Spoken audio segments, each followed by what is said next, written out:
할렐루야, 반갑습니다. 수요 큐티앱에 나오신 여러분을 주님의 이름으로 환영합니다.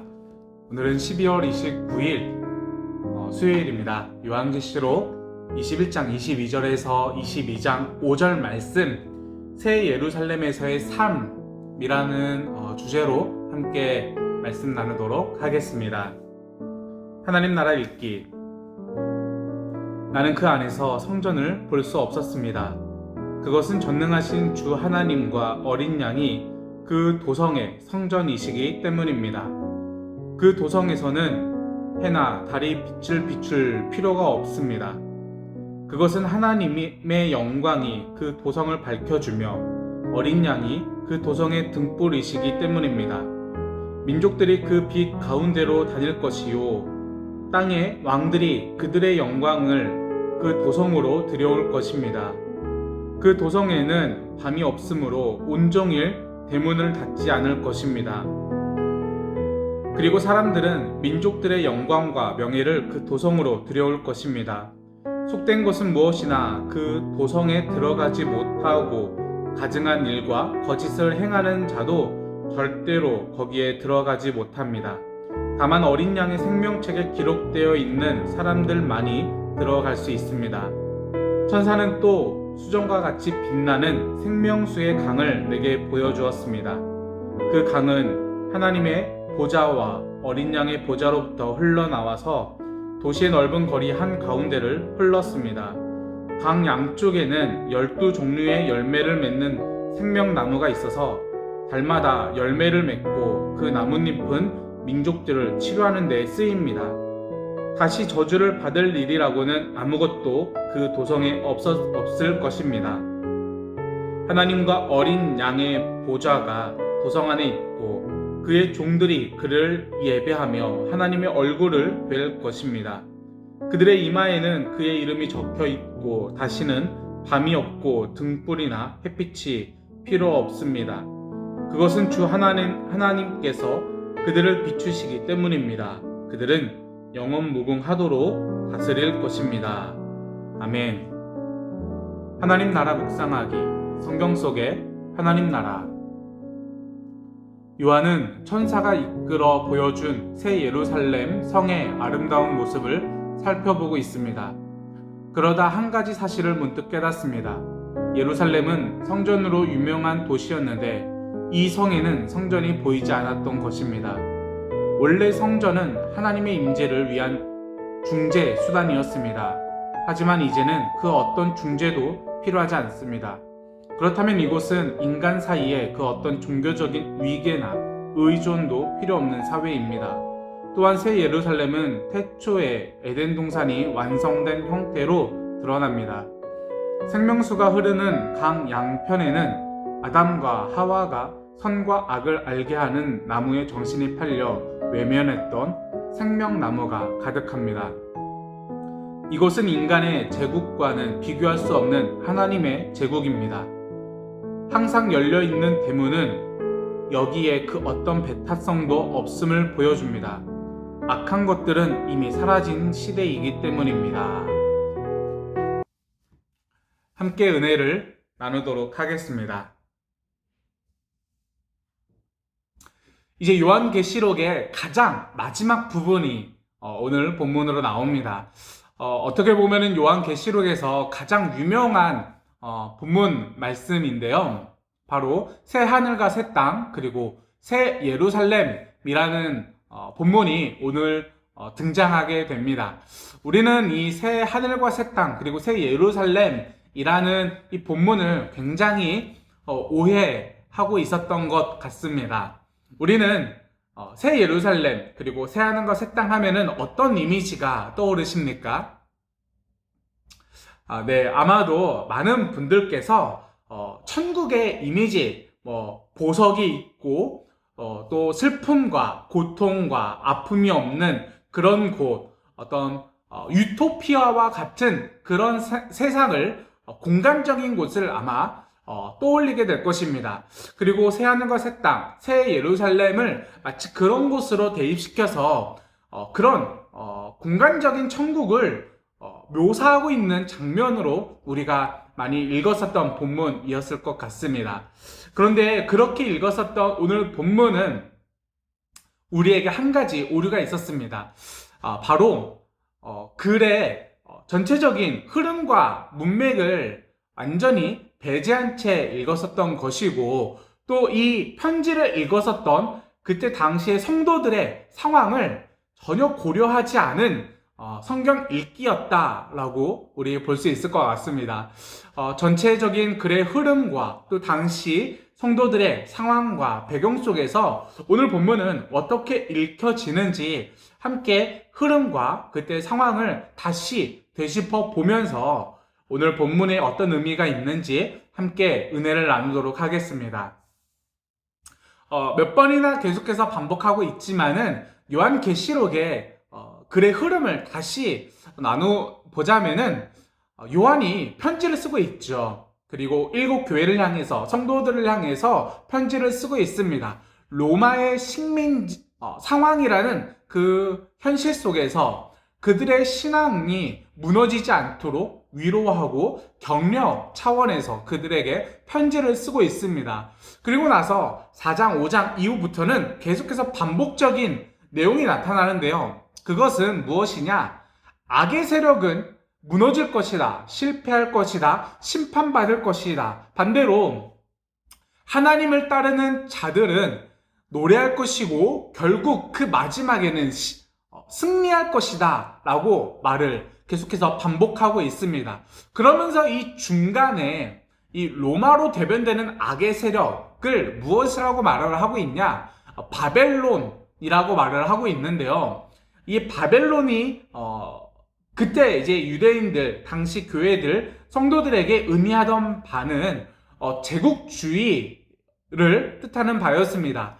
로마 그리고 바벨론은 힘과 권력으로 만든 제국이었고, 그 제국이 가지고 있는 가치관, 힘과 권력으로 만든 평화라는 이 제국주의를 따르는 이들이 바로 당시 로마였고, 로마가 그들에게 따르라 라고 말을 하는 것이었습니다. 이것을 따르는 것은 무엇이었냐? 하나님을 완전히 배척하고 믿지 않는다 라고 선포하는 것이 아니라 그들의 삶의 가치를 로마가 제시하는 그러한 삶의 가치로 따라오라 라는 것이었는데요. 그것은 힘과 권력, 그것으로 만든 이 제국주의라는 평화에 편승하라 라는 것입니다. 황제 숭배를 하게 되면 너희는 사회 참여를 하는 것이고 할 수가 있고 경제 활동을 할 수가 있다. 그러나 반대로 너희가 황제 숭배를 하지 않을 때에는 너희는 모든 사회 참여에서 배제될 것이고 모든 경제 활동에서 외면당하게 될 것이다. 그러니 너희들은 너희가 섬기는 유일신 하나님을 그대로 섬기면서 황제 숭배를 해라. 곧 로마가 만든 제국주의에 편승해라 라고 말을 하는 것이었습니다. 그러나 요한은 이것에 절대적으로 따르지 말라 라고 말을 하면서 로마는 무너질 것이고 실패할 것이고 심판받게 될 것이다. 그러나 하나님을 따르는 자, 황제 숭배를 하지 않고 그들이 제공하는 편의와 사회 참여, 명예, 그리고 경제활동, 경제적 이득, 이런 것을 포기할 수 있는 하나님을 따르는 자들은 결국에는 승리하게 될 것이다. 노래를 부르게 될 것이다. 라는 글의 흐름이 계속 반복되고 있습니다. 자, 이러한 흐름 속에서 오늘의 본문인 21장, 22장이 드러나게 됩니다. 여기에서 이 성도들은 기대하고 소망하는 것이 있었습니다. 무엇이겠습니까? 바로 하나님을 따르는 자들에게 하나님의 통치가 임하는 세상, 로마의 통치가 아니라 로마가 만든 평화의 통치가 아니라 하나님께서 만드신 하나님 나라가 제공하는 하나님의 평화가 임하는 하나님의 통치, 이것을 기대하고 소망하고 있었던 것이죠. 이것을 요한은 이렇게 표현하고 있습니다. 새 하늘과 새 땅이 하늘로부터 내려오니 그곳에는 거룩한 도성, 하나님의 도성, 예루살렘, 새 예루살렘이 임할 것이다 라고 말을 하고 있습니다.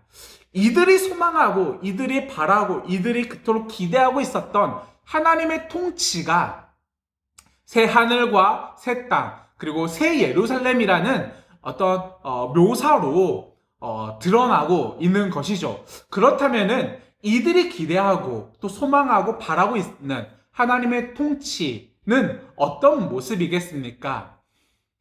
성경은 이렇게 말을 하고 있습니다. 21장 4절 우리 함께 읽어보도록 하겠습니다. 시작!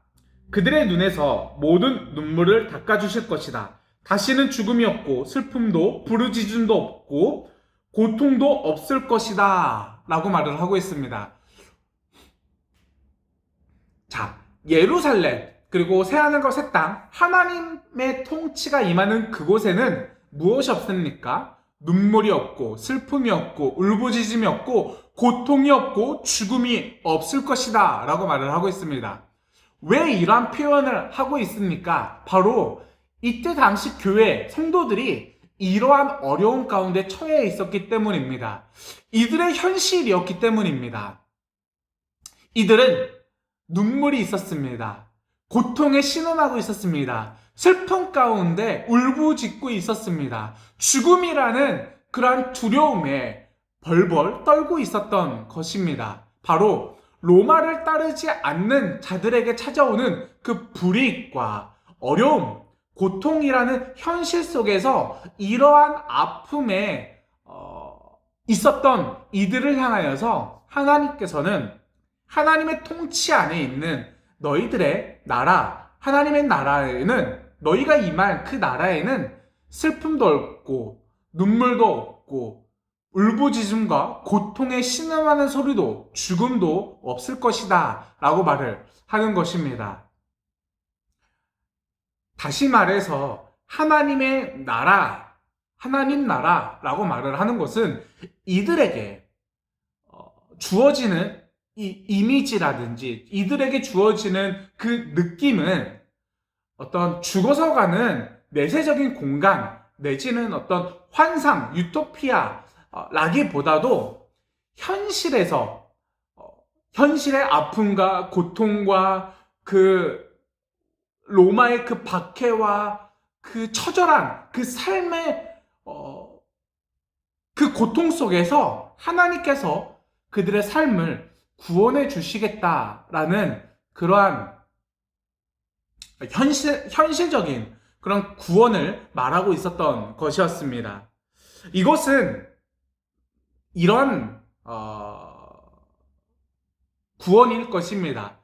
바로 힘과 권력으로 만든 이 제국주의라는 이 가짜 평화 속에서 힘과 권력으로 세워지지 아니한 사랑과 희생과 섬김으로 세워진 하나님 나라라는 이 진정한 평화의 나라로 너희들을 이끌어 줄 것이다. 너희들은 로마의 통치 안에서 그 가짜 평화를 누리는 것이 아니라 하나님께서 세우실 하나님의 평화의 나라 안에서 진정한 평화를 누릴 수 있게 될 것이다 라는 이러한 선포였습니다. 그들을 향한 구원은 새하늘과 새 땅 그리고 그들에게 제공하는 새 예루살렘이라는 구원은 굉장히 현실적인 그들의 삶을 변화시킬 수 있는 그러한 구원의 모습이었습니다. 그렇다면 우리가 생각했었던 새 하늘과 새 땅 그리고 새 예루살렘이라는 이 이미지는 참 많은 생각을 변화를 가지고 오게 될 것 같습니다.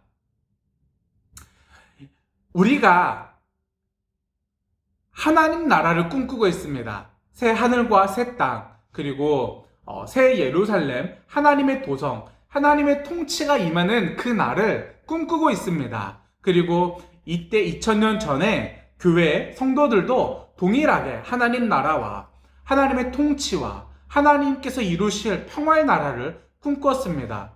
그리고 하나님께서 그들에게 주셨던 평화의 나라, 구원은 그들의 삶을 변화시키는, 그들의 실제적인 삶을 변화할 수 있는 그런 나라를 말해 주셨습니다. 그것은 무엇이었냐?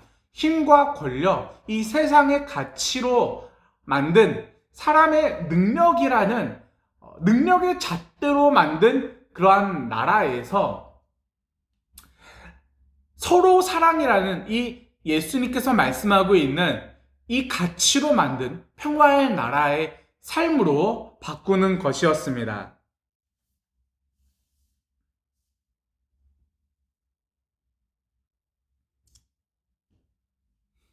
지금 우리들의 삶 속에서 우리들도 어쩌면은 이 로마와 동일한 삶을 살아가고 있는 것 같습니다.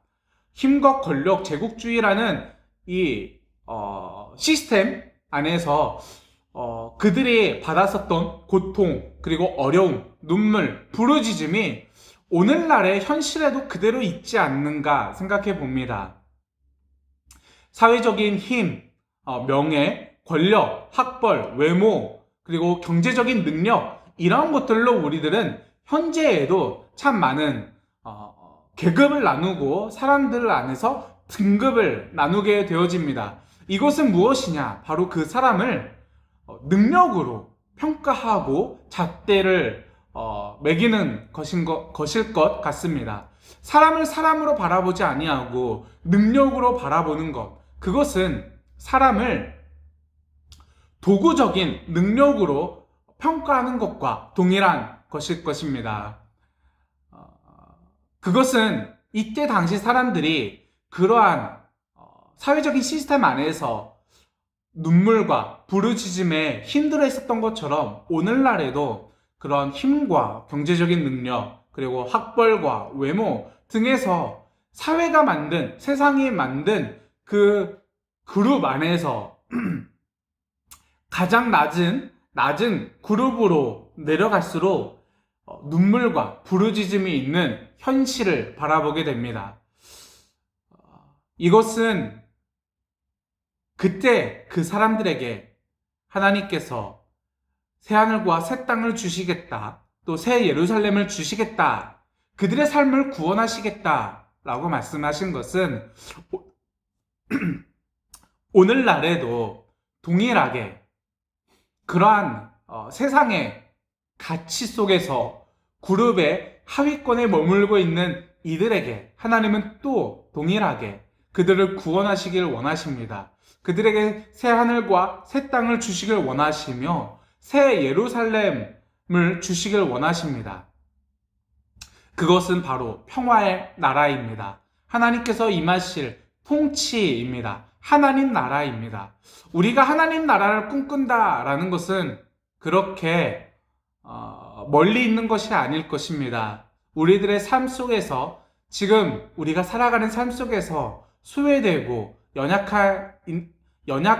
사회적으로 배척당하고 있는 이들을 다시 한번 돌아보는 것입니다. 사람을 능력으로 평가하지 않는 것입니다. 사람을 그 사람의 능력의 기준으로 바라보지 않는 것입니다. 우리는 사람을 능력으로 바라볼 때 참 많은 상처를 주게 됩니다. 너 그거밖에 하지 못했어. 너는 왜 이거밖에 하지 못해? 라는 말로, 그리고 사람의 능력에 따라서 봉급을 정하고 사람의 능력에 따라서 그 사람의 명예와 그리고 지위와 권력의 힘이 나눠지게 됩니다. 우리는 이러한 사회 속에서 살아가면서 사람을 능력으로 바라보는 것이 아니라, 사람을 도구로 바라보는 것이 아니라 그 사람을 하나님의 자녀라는 존귀한 존재로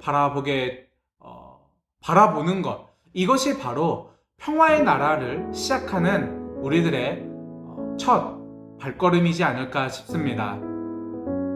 그리고 우리는 이러한 시작을 바로 우리들이 속한 가정과 또 속한 공동체에서부터 시작이 되어지길 바랍니다.